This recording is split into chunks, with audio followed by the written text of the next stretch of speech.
From the bench to real life battles, retired pro hockey coach Alex Stein unpacks how facing pressure, setbacks, and even failure is where the real growth begins. If you're chasing greatness, this episode is your playbook. Hello, everybody. I am here with Alex Stein, and Alex and I met through actually a another Forged Youth guest that was on the show. So if you've listened to the Rourkes talking about what it's like to be the parent of an Olympic athlete, then you now know the connection between Alex and I. Yeah. Alex, you have quite the extensive coaching history. You have coached in like 8 different countries, and like give us a little synopsis of who you are and what that looked like. Thanks. And thanks for having me here today. And a shout out to the Rourkes who did connect us and much appreciated the connection. Well, I've been coaching professional ice hockey. Well, I did coach professional ice hockey for over 25 years in 8 different countries. I started actually at high school level as an assistant coach while I was in law school, and I left law school.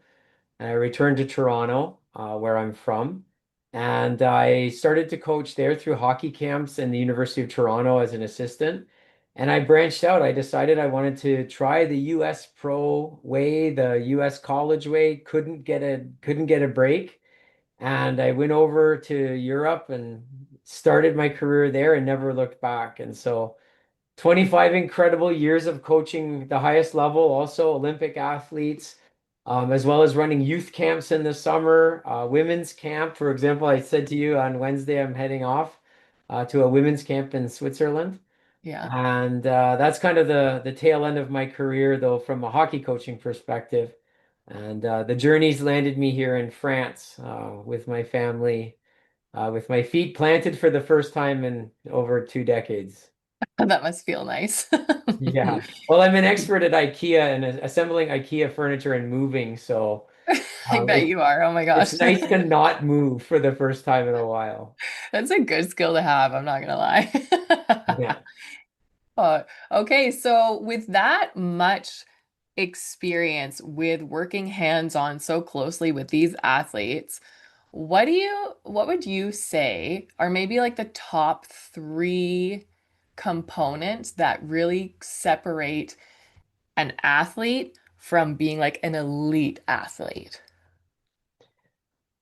In my experience, not just as a coach, but as an athlete myself, not a high level, high performance athlete, but as an athlete, I learned over time that mindset, in mindset, I define simply the way we think. It's the way we think. I think that the mindset that we develop, which has to do with our upbringing, our past, our peer group, our entire life journey, which for a young athlete isn't long, can be the difference of making the step to the next level or not, or to the highest levels. Inside of that mindset, I put habit creation. So to Mm, have good habits, living intentionally with your purpose too. So every single thing that you do is directed towards where you want to go. mm, And the last thing is resilience. And resilience is something that only adversity can teach. Um, it's just how we manage the challenges in front of us. So between our habits, our purpose, well, you could say our purpose first, and then our habit creation around the purpose, and then yeah, the resilience of overcoming the obstacles becomes your mindset. And when you start to believe that every challenge is an opportunity to learn, yeah, every time you lose a game, it's a learning moment. Every time you make a bad play, it's an opportunity to grow and to learn. That's very, very hard for young athletes. But yeah. if you can develop that, it's a superpower. I love that all of those really intertwine with each other. Like the mindset, the commitment to habits, the seeing failure as feedback, all that kind of stuff, it's all has to do with mindset. And so then how do we, or how do, the youth athletes who are listening to this, what is like what's step one to moving towards being an athlete who has a strong mindset? The first question I want to ask is okay, where do you want to go? Where do you want to go? Yeah. If you're a hockey player, do you want to go to the NHL? If you're a basketball player, do you want to go to the NBA? Do you just want to play college? Do you want to play university? Do you want to try for a scholarship? Even younger than that, do you want to play AAA? What do you want to do? Do you want to be drafted? Do you want to go the Canadian Hockey League route, the NCAA route? Having a clear direction, but not defined in stone. You have to be a little bit flexible because we have injuries, we have bad decisions along the way, we have difficult seasons. To find your purpose, you have to know where you're going to go. So the first question I'd ask myself is, where do I want to go? That's step one. After that, every single thing that I do every single day is towards that purpose. Right. And I'll give you a great example. It was from the movie with Tom Cruise, The Last Samurai. And Good just in movie. that one segment where they're talking about the samurai way, and it was that every single day they perfected their craft. And that doesn't mean you have to be perfect. It means you're perfecting your craft. It means you're working on purposefully every day achieving your goals. And your goals are taking you to where you want to go. And Hmm. that means now I'm going full circle, becoming who you want to be now. Mm. And that's a tough stretch. Deep. And you know what's interesting too is that about this right away dives into the topic of having those outcome goals versus process goals and what the difference is between them and the importance of each of them is, right? Because how I'm hearing it is, where are you going to go? Okay, so that's kind of like an outcome goal. It becomes your lighthouse, your direction. But then your second point was, okay, now every day, every step, process goals. What are you doing right now to get you a step closer to the direction you want to go? Out, how do I find that athletes struggle with being so fixated on the outcome goal that they put tons of pressure on themselves and they almost forget about or don't focus on process goals. Do you find that as well? And Absolutely. so Absolutely. how do we work with them through that? For the younger athletes, it's very hard. Um, I know in North America, it's a little bit different. In North America, there's so many games. Okay. Well, who are the games for? Who Mm, are the games for? Well, the games are really for the parents to watch and to learn compete. Games are important, okay? But it's like the exam. If you had an exam every single week throughout the entire school year, like I mean a really hard exam, it's you don't learn the material. mm, Over in Europe, we tend to have a higher practice to game ratio, so we have more practices, less games. okay. And there's a sweet spot in the games. And now you've got kids flying across the country, playing on different travel teams and all of that to get game experience. But I'm using hockey as the example. How often do you touch the puck in a game? It's minimal. Mm, And so in practice, that's where you learn. So practice gets you back to the fundamentals of your process. The players that separate themselves are the ones that practice intentionally. So for a young player, if I'm trying to develop my mindset, I love playing in games. I love winning. I love scoring goals. I love success. If I'm a gymnast, I love trying to get that perfect score. We're very result focused, but if we're outcome focused, we lose our process, the journey that takes you there to get you the results you want.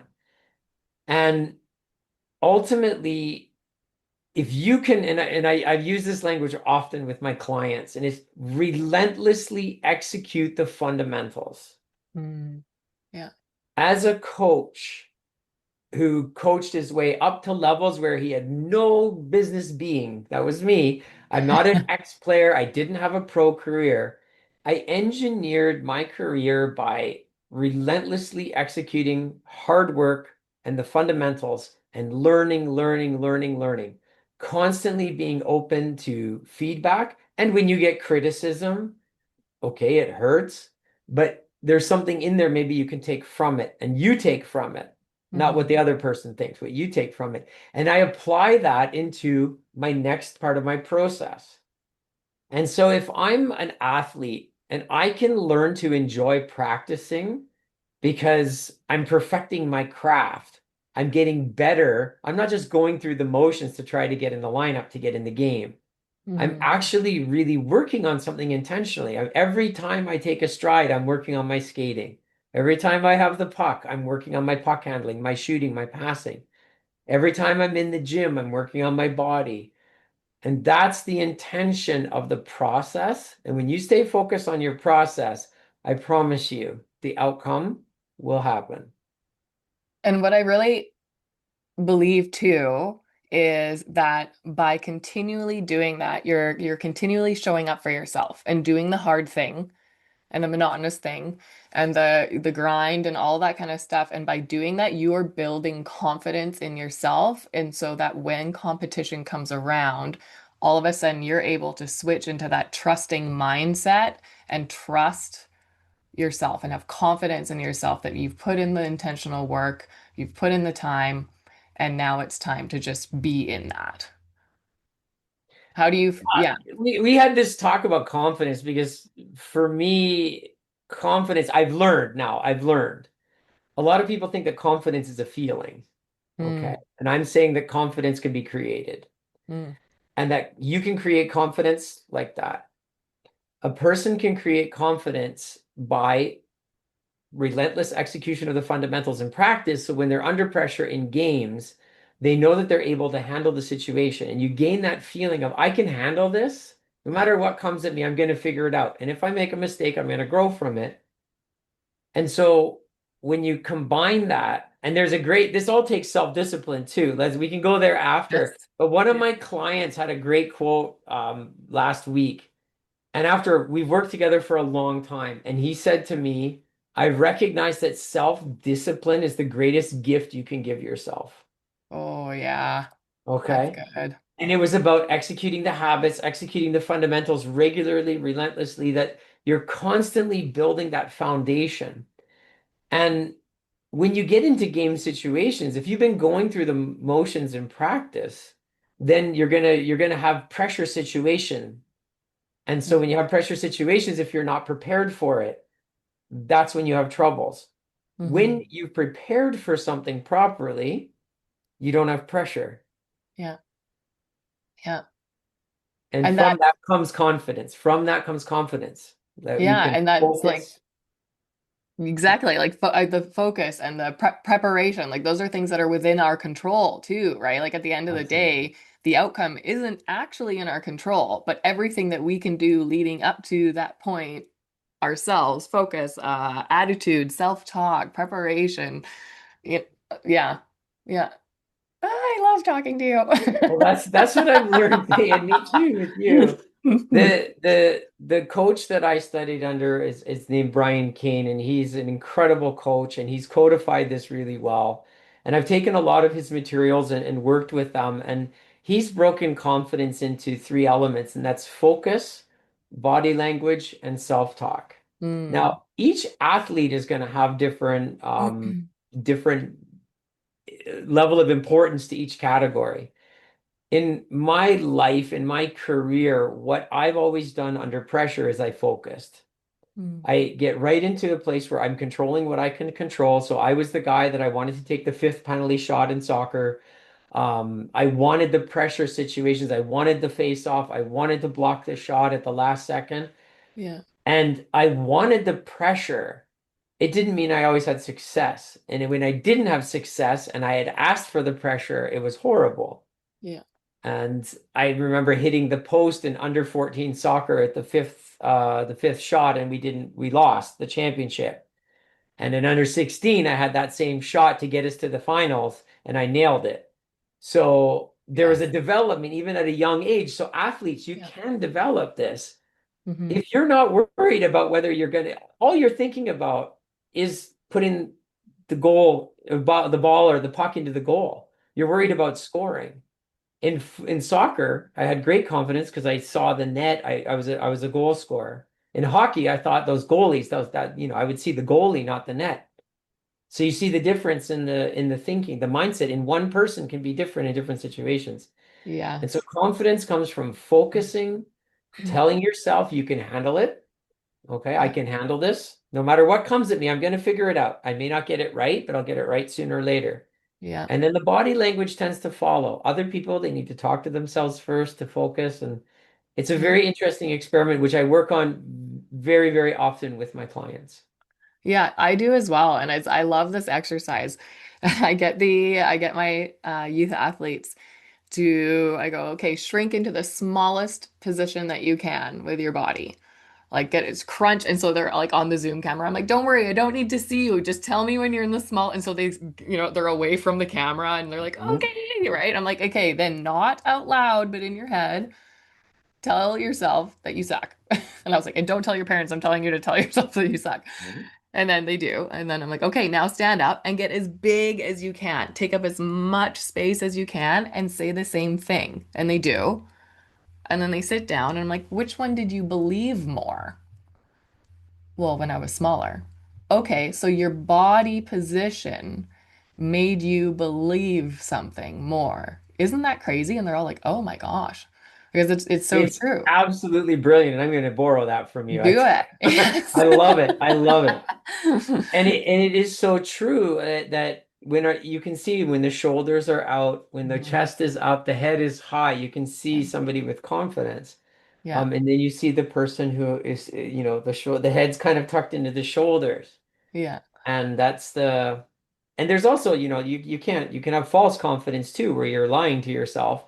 Yeah. Ultimately, the real confidence just comes from if you focus on the task, you believe you can execute it, and you go into it with intention and don't worry about anything else, Yeah. you know?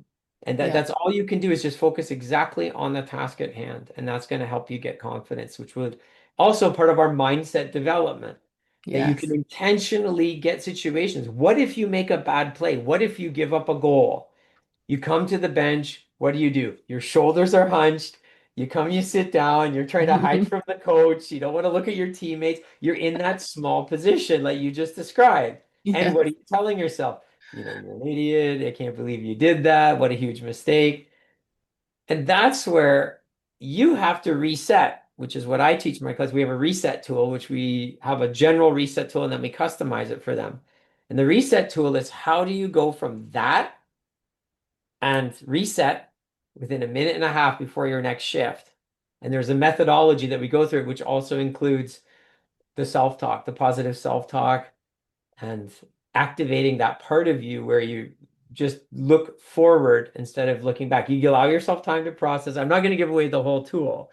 Yep. You allow Yep. yourself time to process it, and then you apply the tool, and then you're ready for what's next, not the victim. So you shift from victim Yes. to what's next.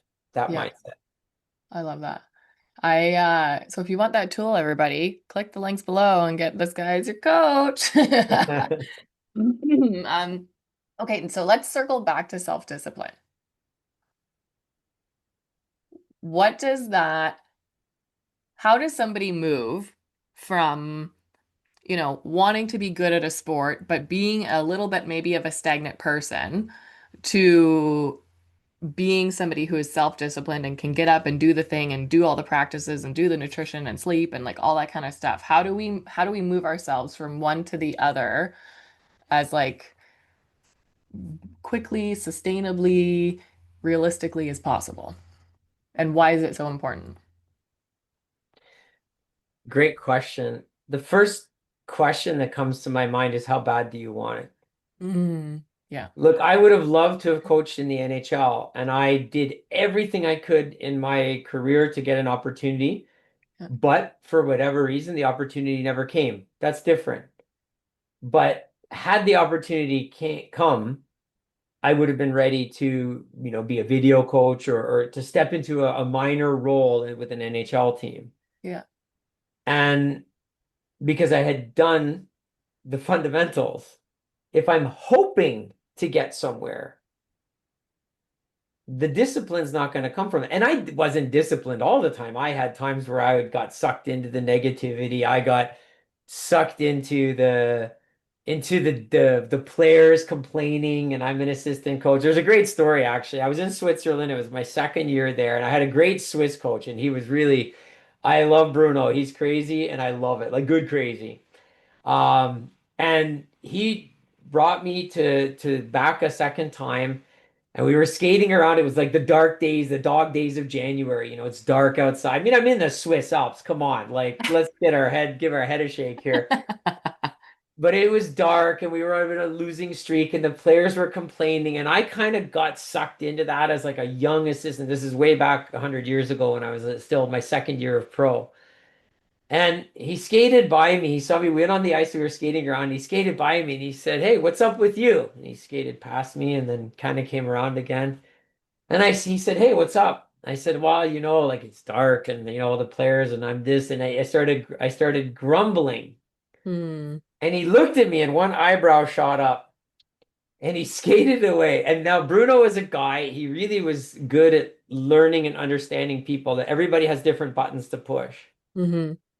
And he had brought me back after 1 year. I had to go away and then I came back. He skated by me a second time. He looked me right in the eye and he said, "Maybe I picked the wrong coach." Well, that was the best thing you could ever say to me because from that day forward, I never allowed myself to get sucked into that again Right? because my attitude that day on the ice, and he saw it and he called me on it and it was brilliant. And I'm grateful to this day, Bruno. Even though I didn't like the medicine when it was served to me on the ice, but it was a wake-up call. Hey, Yeah. there's other guys out there that can take your job. Yeah. And I know he wasn't saying that I was the wrong guy. He was saying, "I believe in you. That's why you're here. Yeah. But where you're going right now with your attitude is not where we're going." Right. And so now when we go back to self-discipline, how bad do you want it? Are your practice habits, are your workouts, is your intention, is your discipline, your self-discipline aligned with where you want to go? And everybody wants to play it. Everybody wants the money. Everybody wants the fame. Okay. Like most. Okay. But not everybody will get the chance. Yeah. And not everybody, even the talented ones, don't get there. So what do Mhm. you have to have? You have to have something more than just talent. And when you wrap all of this up with the mindset, the habits, the discipline, all of this stuff, it comes down to consistency. And Ooh. that's really what I come to with my clients. It's all about applying everything consistently because we're Mhm. going to have ups and downs in our lives. We're going to have ups and downs in our sports. And if you can maintain a positive attitude, it doesn't mean you're happy, it doesn't mean it's fake. A Yeah. positive attitude in the sense of I want something more than where I'm at right now, Hmm. and I'm going to have to do more in order to achieve that. Because where I'm at right now isn't you can be happy, you can enjoy it, Yeah. but I want more, so I'm going to have to up my level of my process to make sure that I get there. And that means doing the right things, eating the right things, saying no to certain situations, Yeah. maybe giving up a bit of your social life in season as a young player, especially. It's Yeah. hard. Um, Keeping up your academics, keeping up your, all of the things that lead you to have that discipline. And Brian Kane has some athletes that have every minute of their day mapped out, every single minute of their day. Now, that's not me, okay? Never will be. But what I do is I make sure that when I'm in a good place and I'm moving somewhere, I want to have that intention. I want to Mm. have that purpose-driven, focused consistency. And that's what will get me there. Hey there. Quick pause to say thank you. If you're listening right now, you're already a part of something powerful. We're here to help young athletes and their families build grit, resilience, and purpose, and your support makes that possible.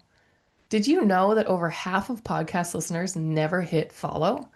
That one click actually helps us grow, get bigger, and reach more people who need to hear this.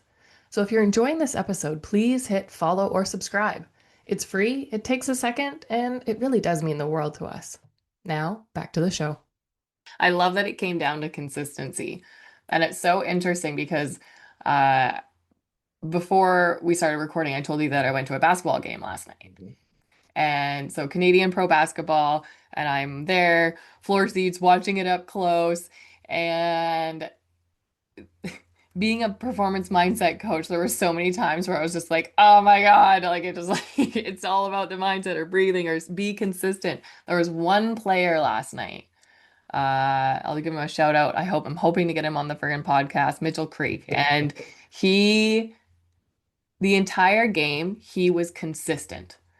He wasn't like the most amazing all-star. He wasn't the most like but he was consistently there. He was consistently doing his job, and then he was consistently checking in on his teammates to make sure his teammates were okay, and also checking in on the like his check. Like if there was like elbows being thrown and whatever, as soon as the whistle would blow, he'd tap his check on the shoulder and be like, "You good?" Right? Like, and that consistency to me, out of all of the players last night, that stood out so much because he was just like even keel. And that as an athlete is something that is so important because it ends up grounding yourself, but it also ends up grounding your whole team too. Absolutely. Yeah. Absolutely. And if you think not every player in the NHL is a goal scorer, okay? Not every Yeah. player at the top is the highest performer. If you get into ski racing, if you get into race car driving, it's not necessarily the fastest lap. It's the person who drives the most consistently. And my Yeah. race car driver clients that I have, they are all about consistency because their performance depends on consistency. Right. So we practice intentional to be consistent. Yeah. And in sports like hockey, there are players in the highest of levels that aren't goal scorers. They play roles. They're Yeah. great defensively. They block shots. They kill penalties. And they've done it at a high level with the work ethic and the fitness and the diet and with that intention that they've made the NHL, Hmm. not as a star, but as a player that the coaches can rely on Yeah. to consistently execute their system, their tactics as a team. And you're Yeah. absolutely right. Aren't they the best teammates? The Yes. ones you kind of always know where they are. You Yeah. always know that they're going to be there. You always know they're going to bring their best. Even when they have a bad day, Yeah. they don't take everybody down with them. Yeah. And maybe sometimes they need a pick me up, but then they get back, they recover fast. They recover Yes. quick from the downs. Yeah. And those kind of players are coaches' dreams. Yeah. Yeah. 100%. So let's switch this conversation a little bit towards the parent side of coaching elite athletes because I have witnessed both from being the elite athlete and from being the coach and from being the parent that coaching or parenting elite athletes is a completely different game than parenting other kids. Or like let's maybe just say parenting high achieving youth in itself Yes. is Yeah. is is so different. And parents, we all have the best intentions and we all have things that kind of worked for us or didn't work for us and then we're trying to, so what is the best, do you think, way for parents to be supportive and stay in the parenting role for their high achieving youth?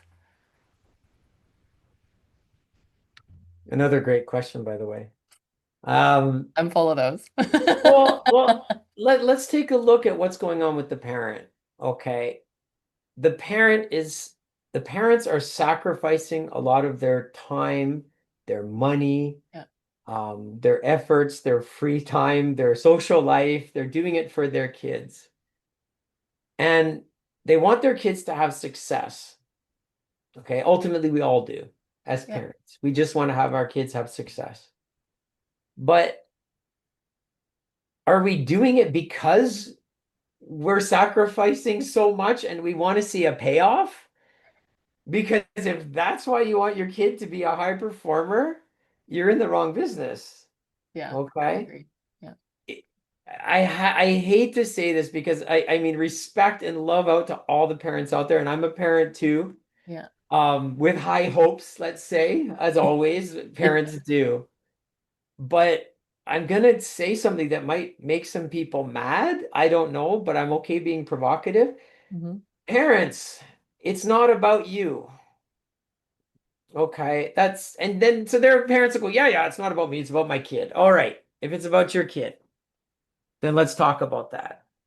Mhm. How do we, here's your question, how do we create an environment Yes. for our child to have success? Is the number one thing I think of. I came up with three E's after our last conversation, okay? How can I create the environment for my kid to succeed? And after that, I want to enable my kid to have success. Okay, so I'm going to create the environment, Mhm. which is also, the home life, the meals, the discipline to make sure I'm going to create the environment. I get them to practice on time. I do all that. That's what I can do as a parent. I can control the environment that they're in. Yeah. But where does my environment stop and their start at the sports hall, right? Usually in the parking lot. All right. So let's get to the enabling the kid. Do we, as parents, take away their pain? Do we want them to have an easy path, but that's not how the top players get there. You can't have an easy path anywhere and have success. It only goes so far. It's not sustainable. So enable them to fight their own battles. Mhm. Enable them when they're complaining about their ice time or their playing time. Ask them what their coach said when they went to their coach and asked about what they need to do to to get a bigger role, or what can I do to get better? Mhm. Because a coach, if you come to him about playing time, they don't want to hear it. As a coach, I didn't want to hear it because I Mhm. could say, well, do you want to know why you don't have playing time? Because I trust other people because they're either better, which nobody wants to hear. They work harder, they're more consistent, they execute more. I can give 100 reasons to a player why they didn't get the playing time. Sometimes the coach can say, yeah, I had a bad game. I was matching lines, right? Sometimes that happens too. Yeah. But how do we enable our kid to have that conversation and we step back? We stay on the sidelines and let them learn how to ask for feedback. Mhm. That's the enable one. And that's going to create the big E, which is empowerment. It's going to empower the kid to be able to fight their own battles. When adversity comes, they don't run to mom and dad to fight it for them. Mhm. They actually learn how to handle it. Or they go to their parents and say, hey, listen, I really had a bad game. I'm frustrated with my playing time. What can I do? And then the parents will say, well, what conversations do you need to have? So yeah, you can ask questions. Yeah. Why do and why is a little bit, but what's happening that you're not getting the playing time? How are you in practice? How's your weight training? How's your effort? Are you joking around? Are you feeling, and not to put pressure on them, just genuine curiosity to let the kid figure out maybe why they're not getting what they want. Mhm. And as parents, that's what I said. Like, you can control the environment to the parking lot of the sports place, okay, or Yeah. the classroom for that matter, to the school. Enable them by allowing them to fight their own battles, and enable them to overcome the adversity, to figure out how to battle and to understand what that means, and Mhm. empower them. And that will give them that compete level that a lot of kids don't have. Because Yeah. doing it for them is not serving them. Yeah. Fighting their battles, banging on the glass at a hockey game never does anything. Yelling at a referee doesn't do anything Yeah. except, So as parents, what can we do? Those are the three things I came up with from our previous conversation. Environment, enable, empowerment. Those are so, so good. And another thing that I would like to bring up too is what is your definition of success? Like, as a parent, when it comes to your kid, what is your definition of success? Is success getting the medals or, maybe becoming that NHL player or Olympic athlete, or is success becoming the person who has agency in their life and who is empowered in their life and who has grit and who can show up for themselves and who, right? And so I think too that that is a really great question for us as parents to actually think about. And that's another question I actually ask my athletes too, because that's something that we aren't asking youth. What is your definition of success? And it's Well, interesting. that's when you said we should ask the parents what is success for them. And Hmm. immediately I said, whoa, whoa, whoa, whoa, whoa. It's not Yeah. about No, right? But that puts it into parents. perspective sometimes. Ask your kid Yes. what is success. And success can grow, it can change, the Yes. goal can change, maybe you're not as good, but you still want to play. You can go to a different path. It's just, it's navigating. Yeah. But success for the child, it doesn't always align with what the vision of success is for the parent. Yeah. And here's a question for the parents. Can we as parents be okay if our child's vision of success doesn't align with our vision of success? There's a great question for the That's a parents. very good Can question. we be okay with that? Because we're sacrificing so much and we're paying so much and we're driving at 6 o'clock in the morning to the rink. We're going on long trips. We're investing all of our time and effort into our kids' success, and they're Hmm. just happy to be with their friends, Hmm. maybe. Yeah. Yeah. Maybe they want to go. Maybe you do have an aligned goal of you want to go as far as you can in the game. Phrase it like that. I want to go as far as I can in this game. Well, now Hmm. you're not setting an expectation of the NHL is the goal. If you Yeah. don't reach it, you're a failure. Yeah. Really? Really? You're a failure? Not necessarily. Yeah. So that's why I really resonate. I love it what you said. Ask the athlete, what does success look like for them? Yeah. And the other question I have for them is, if everything worked out and all of your dreams came true and you worked hard and you put in the effort and you developed your mindset and you worked fantastic, you got result and you made it. When I say you made it, where do you see yourself? And Oh, that's tell good. me what that person looks like. Tell me what that person is seeing. What do you see? What do you see in their face? Describe what they're wearing. Describe what they're playing. And get them to dream big, but that's kind of like that's get them to dream. We're Yeah. so worried about the next step that we have to be on this team or that team and this has to be our next step. There's Yeah. players in the NHL that didn't put on skates till they were 14 years old. Why did it work for them? There's players where parents invested $500,000 into their kids and they didn't even make the ECHL Hmm. in hockey. Yeah. So why?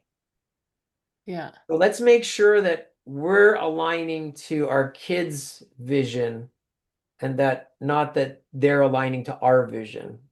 Yes. Be my Yeah. word of caution to the parents.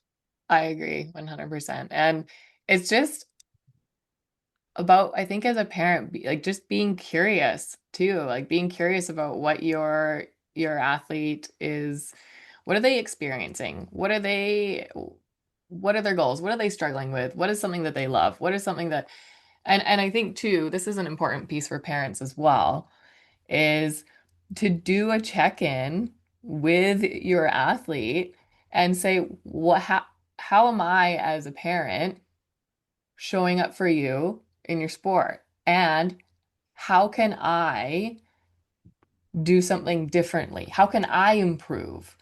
Because I bet you anything, they are nervous to just bring that up to you, but they have an answer to it if you ask them. And like we can't read minds. Like communication is key in every single relationship. And I mean, I don't know about you, but me as a parent, am I doing a good job? Like and I'm not going to know unless I ask her. Assumptions kill everything, right? And so to be able to, that's a part of that empowering thing too, right? Is like empowering them to give you feedback because, you know, I don't know about all of you. Maybe some of you have multiple elite athlete kids, but for me, it's my first time parenting one.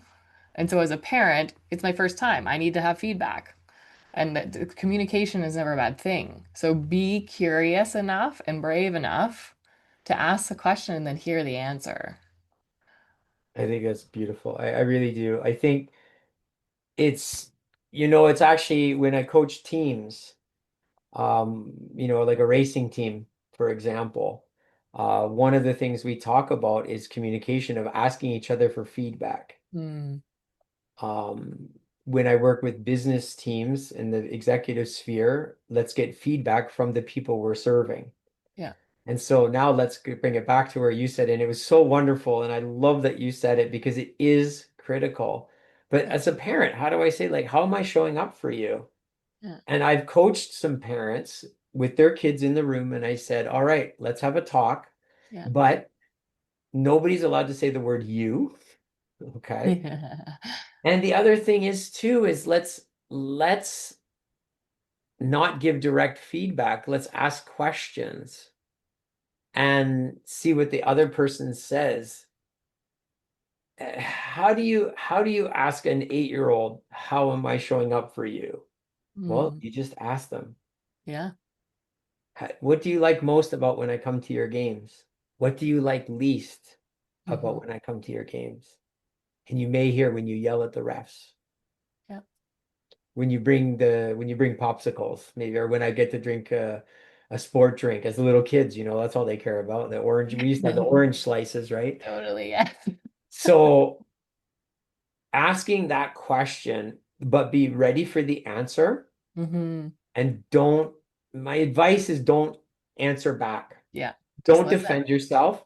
Thank the person, Yeah. take the feedback, reflect on it, and Mhm. revisit it 48 hours later because you Yeah. need that time to digest.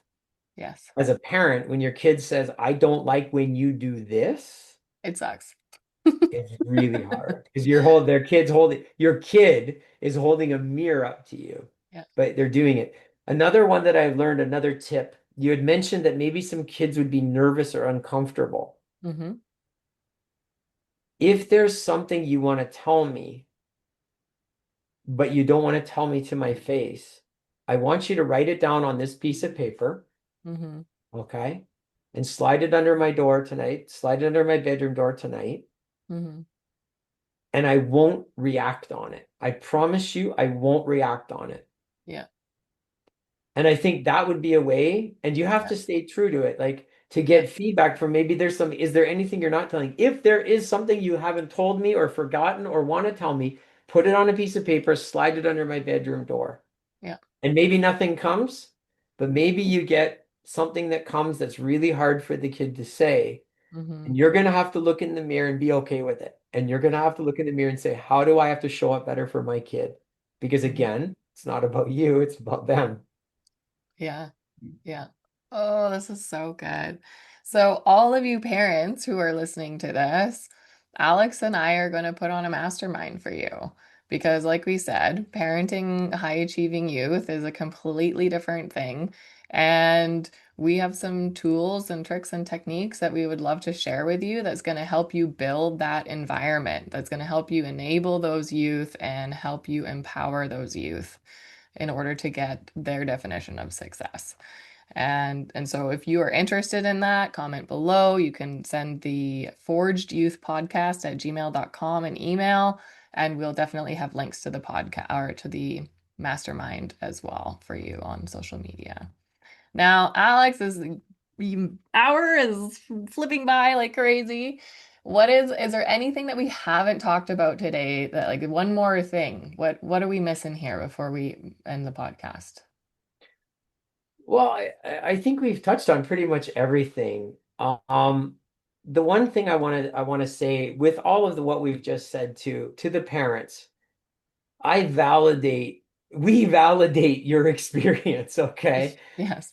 We validate the sacrifice that you're making. We validate your time, your effort, your energy, your sleepless nights, your worry, your anxiety, your fear. We validate all of those things. And Mhm. so we're not anti-parent. We're not labeling anybody with anything. Yeah. We're just trying to create a different way of thinking, Yes. a different way, a different mindset on how we can be more effective as parents Yeah. with our children in every environment, but especially the demands and the stress of having high-performing children, be it Yeah. in academic, music, athletics, culture, whatever. Yeah. It can be hard, and there's support for you too. So it's just a matter of rethinking, reframing, and maybe a little bit of recalibrating our expectations Yeah. and looking at it from a different perspective. Because if we can figure out what's going on with us as parents, Mm-hmm. and we can figure out what the other person needs from us, we're going to have the best chance for success in providing that environment and enabling them and empowering them. And Yeah. so that's my message to the parents. We're with you. We live, hey, we live it. I have two kids, although one's fresh, a couple weeks old. So I haven't really got into the high performance sport yet with that one. Um, but it's parenting's hard. Yeah. And the only thing we can do is make it easier by ourselves, by enabling ourselves, Yeah. by learning new things, learning new perspectives, learning new tools. And if you're coming to the mastermind, we can't wait to meet you, hear your stories, and it'll be a great opportunity for everybody to grow. Yeah. So there you go, everybody. This was my episode on Forged Youth with Alex. And Alex, I just want to take a second to acknowledge you and thank you for putting in the work you have on you as an individual, you as a coach, you as a dad, and just for coming on here and sharing your wisdom. And I know that we're all going to look forward to that parent mastermind, and we're definitely having you on the podcast again. So Well, thank you thank for you. Thank today. you for having me here and for if anybody took something away from this positive, then the podcast was worthwhile. So thank you for 100%. creating this also for your listeners. It's fantastic. I love it. Okay, everybody, see you on the flip side. You've been listening to Forged Youth. New episodes drop every week, so if this hits home for you, throw us a follow and subscribe.